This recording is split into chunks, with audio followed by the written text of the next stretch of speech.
Bonjour ou bonsoir, cela va dépendre de l'heure de votre visionnage. Je suis Wassim Riyad et aujourd'hui, le temps de quelques instants, malgré le confinement, je vais vous emmener avec moi en voyage. Nous sommes à Rabat, la capitale du Maroc, et je vais vous montrer qu'ici aussi, nous n'avons rien à envier à la plume de nos amis, les coqs. Ce livre, sur lequel j'ai travaillé depuis presque un an, s'intitule L'art subtil de vivre pour les autres. Et ici, pour vous, je vais vous faire la théâtralisation de la première page de ce dernier. Bon visionnage. J'ai bien envie de commencer à écrire tellement le sujet me touche, me parle, m'intéresse, me subjugue. Et puis j'aime écrire. Pourquoi s'en priver? Il me subjugue.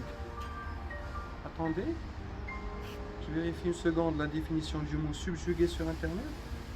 D'accord, donc je suis c'est bien cela, c'est bien cette forte attraction que je ressens vers ce sujet. Cela dit, cette peur de la page blanche et de ne pas m'exprimer au maximum de mon potentiel et de mes idées, désormais évincées à travers ces quelques lignes que voilà, nous pouvons y aller. Voyons comment l'art de vivre pour l'autre peut permettre à notre société d'atteindre des mots qui lui paraissent inatteignables. Endo Daisuke a dit un jour, c'est parce qu'ils savaient ce qu'ils ne pouvaient pas faire qu'ils ont pu ajouter une à une les choses qu'ils pouvaient faire, les structurant l'une sur l'autre jusqu'à ce que, finalement, ils atteignirent le sommet qui, à un moment, leur paraissait si haut et si loin de leur portée. De nos jours, on est toujours amené vers les autres, la plupart du temps, de manière excessive, à outrance. Le souci, c'est que l'excès mène à la maladie. Nos actions deviennent définies par les autres. Je pense que vous ne... Comment dire, que vous ne comprenez pas si bien ce que je veux dire. Que faire? En tant qu'auteur, je sais que les lecteurs pensent que la phase la plus intéressante, c'est celle des exemples. Donc je devrais y passer directement ou bien... Chère lectrice lecteur, l'as-tu ressenti l'exemple vivant que je t'ai fait vivre là? Un peu trop tard? Pas du tout. Ne t'inquiète pas, rien de sorcier. Et oui, c'était ça l'exemple vivant que je t'ai fait vivre. J'y pense à ton regard. Ou plutôt, j'ai trop pensé à ton regard.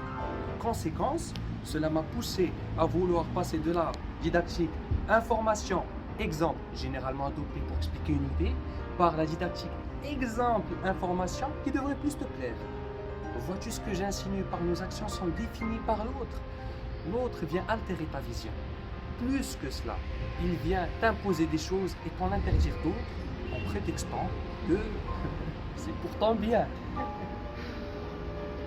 Je sais pas, tu as peut-être envie d'aller ailleurs, commencer une nouvelle vie, et les autres te disent que tu as déjà de la chance d'être dans ta situation et que tu serais fou de vouloir risquer tout perdre. Ça peut être je sais pas, cela peut être l'autre qui t'interdit d'emprunter sa voiture, de jouer comme tu veux à la console. Ça peut être ton enseignant qui t'interdit de t'exprimer avec la manière que tu aimes et que tu souhaites, car les choses ne se font pas comme ça. Ça peut aussi être ton patron qui ne voit pas le génie derrière ton idée. Bref, l'autre m'interdit de m'exprimer, c'est ce que tu dis. T'inquiète pas, je te comprends. Le plus drôle, c'est que bien du temps après t'avoir limité, qu'est-ce qu'il fait? Il te reproche de ne pas avoir évolué. Il te reproche de n'avoir rien accompli. Le tout en te jetant un regard plein de pitié qui te brise. Tout comme le musulman a besoin d'une direction lorsqu'il veut prier, la qibla, nos vies ont besoin d'une direction à suivre pour qu'il puisse s'accomplir avec plénitude.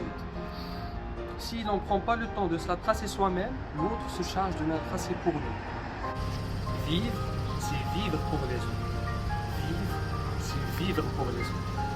Voici le postulat.